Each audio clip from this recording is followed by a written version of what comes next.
Hi everybody, it's Cash. Welcome back. Thank you very much for joining me. Today I thought I would do transition pictures live for Tom Petty, who died in 2017 at the age of 66 of, it's claimed, an accidental drug overdose. But I don't think it's the rock singery kind of overdose. He was in a lot of pain later in life. He had a bad knee, a bad hip, and also emphysema, and maybe other things as well. So he was on a cocktail of pharmaceutical drugs, and apparently an excess of those is what killed him.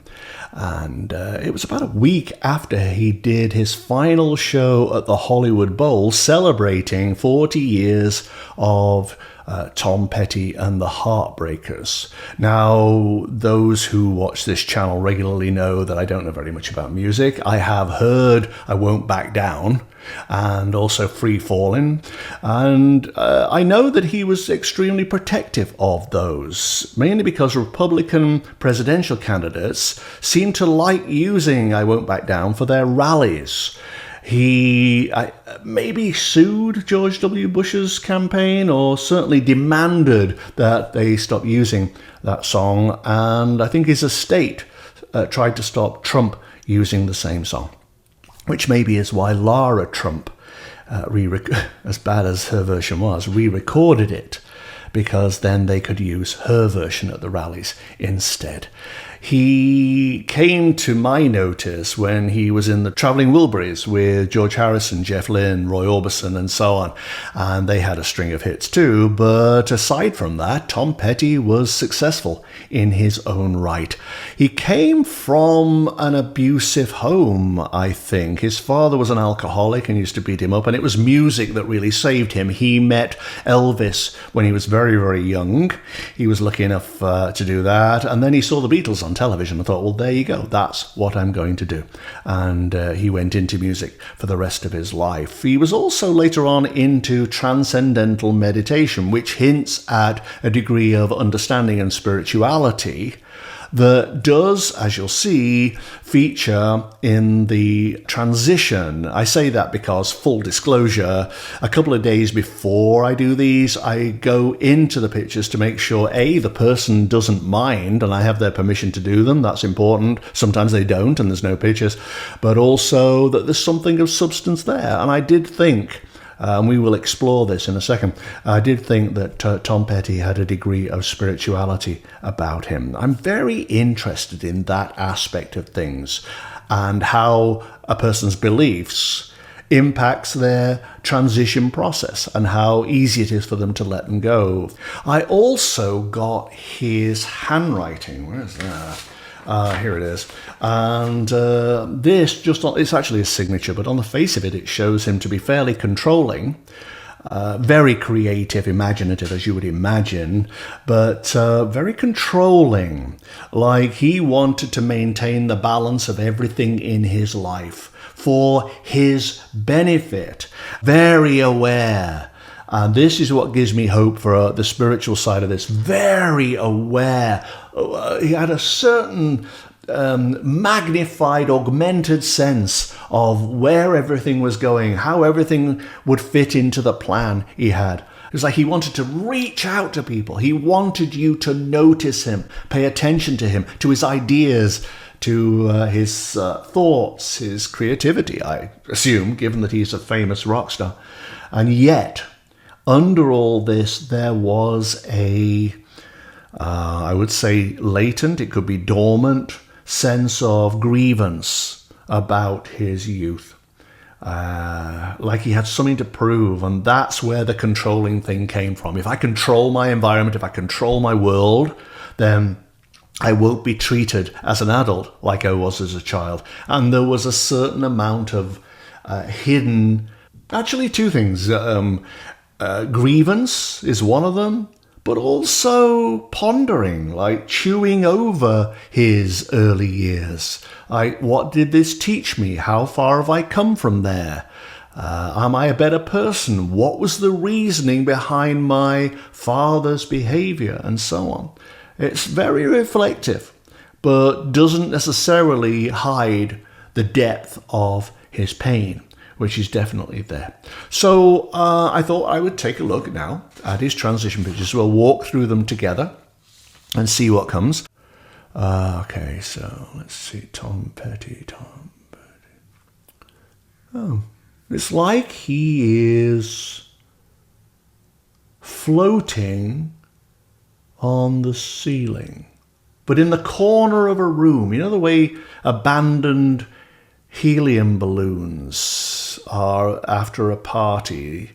They start to deflate a little and they're stuck in the corner of the room. You have to get a ladder to bring them down. It doesn't necessarily mean that if you're on pharmaceutical drugs that you're high in any way. I don't think this necessarily means this, but he was floating. He was out of whatever was going on down below. This is before he crosses over, I think. And he is merging now with the ceiling. He is going through it. And once he's on the other side, he turns over and now he can look down. Oh, now, okay, this is the beginning of the crossing over thing. He is looking down at the people below. So he's still aware. I don't know if he's unconscious or whatever. I don't know what state he's in, but he's merging with the kind of tunnely thing that I very often see when people are on their way out. And he's looking down, and there's definitely now some kind of interface that he is peering through at the people below, and they don't know he can see them. And there you go. It's actually, it's like a fade at the end of a movie. It's great. The ceiling is getting more and more opaque until he can't see anything anymore. It's like he is in some kind of, shaft that allows him to look down. It's really like a tunnel thing. And he moves along it, and at the end, there's that. I always see it as a kind of meet and greet cave thing. That's what he sees. It's obviously metaphorical, it's not really there, but it helps me understand what they're going through. And he clambers down into it. And then he's there. Then it's over. He's crossed over. He basically flops down. It's as though, again, a balloon thing, but a really big balloon, and all the air suddenly goes out of it. He'd spent his energy. His life force was done. That was a life. It takes him a while to evaluate or recover or get his bearings or something. He's just sitting there, like his arms on his knee. I mean, metaphorical knees.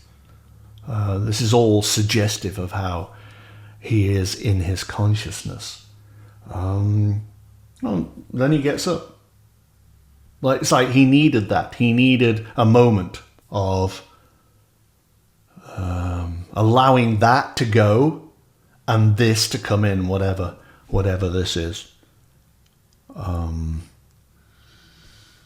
Seems very resigned to it. It's kind of interesting. There's not this sort of rebellion or struggle that other people have. He doesn't seem tied to what went before. There's a sort of basic understanding, which would come from an understanding of spirituality, if that's what he had, that there was that, and then there's this. There's form, and then there's formless. There's mortal, then there's spiritual.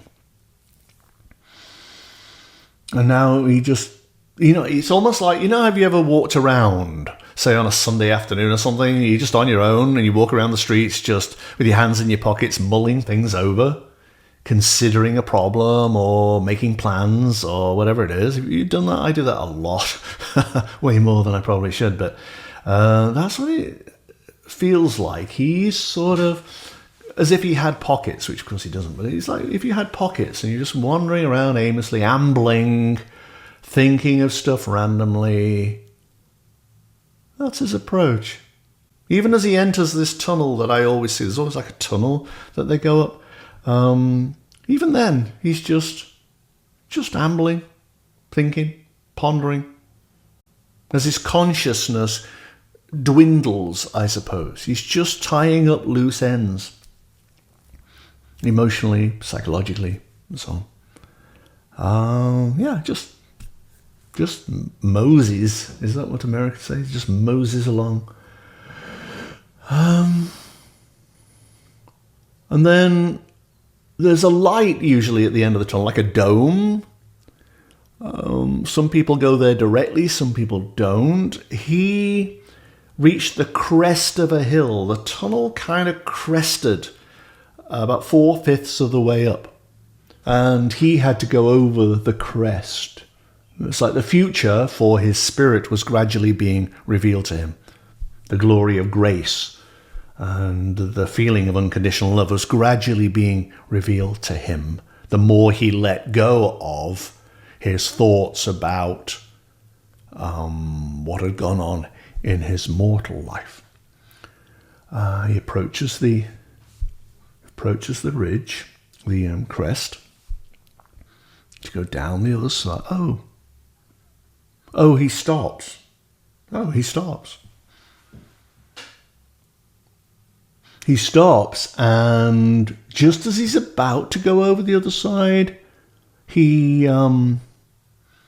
turns around and looks back down the tunnel. It's like one last look, one glimpse over his shoulder to what he's leaving behind, which must have been a fairly tumultuous existence, I would have thought. He's still looking. This crest of this hill represents a finality, a seesawing of leaving that behind. He's very aware of this, of leaving that behind and everything it was and everything it meant, and going into the new phase. It's like he goes, bye, see you next time. This could be a very old soul we're talking about here. He understands the cycle. He gets it. He knows there's finality for the ego, but not for the spirit. He knows he's going from humanity into spirituality, into infinity, divinity. He knows this. See you next time. And then he just walks down this hill towards the dome that I always see. So that's in the same place as normal. It's a light. It's like he walks up to it and plasters himself against it and splays himself out. You know the way kids do when they go into a department store and there's a gigantic teddy there? They go up and hug the teddy. Or Goofy in Disneyland, they go up and hug Goofy.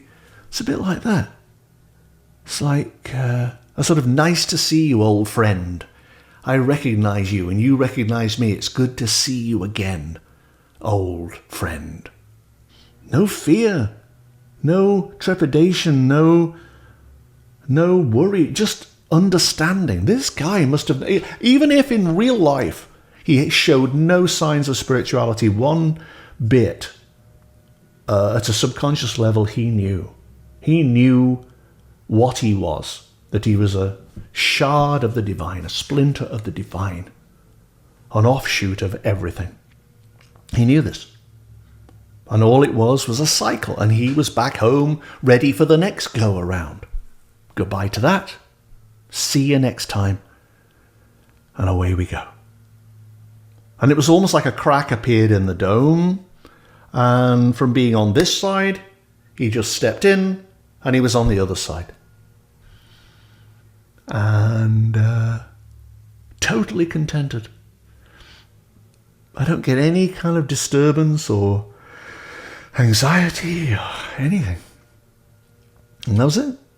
He just is inside now and then he walks away. That is remarkable. That's the transition of an old soul, of somebody who understood. Maybe that's where his creativity came from. And maybe it explains why, as a soul contract, he had an abusive alcoholic father. Maybe that's what it was.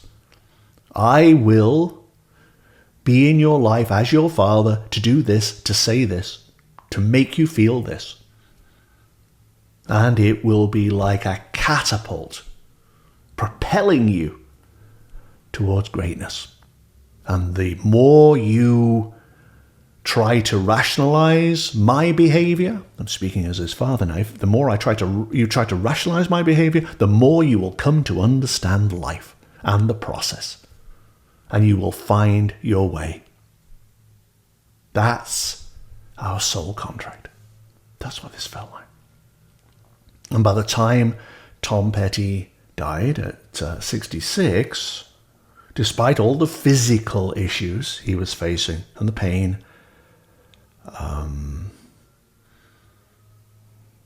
the accomplishments were one thing, but his growth as a soul was something else entirely. And that's what he was here to do.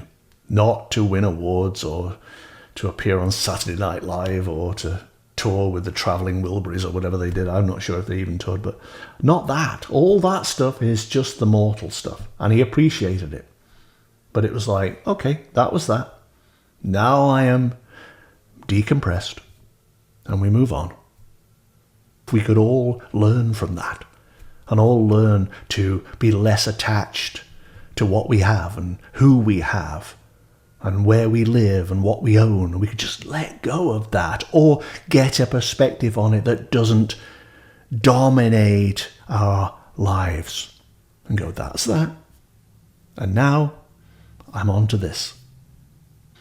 He was a guy who really knew where he was placed in the order of things. How great. Yeah, an old soul was among us. And he obviously brought pleasure and understanding and feelings to millions and millions of people. Job well done, Tom Petty.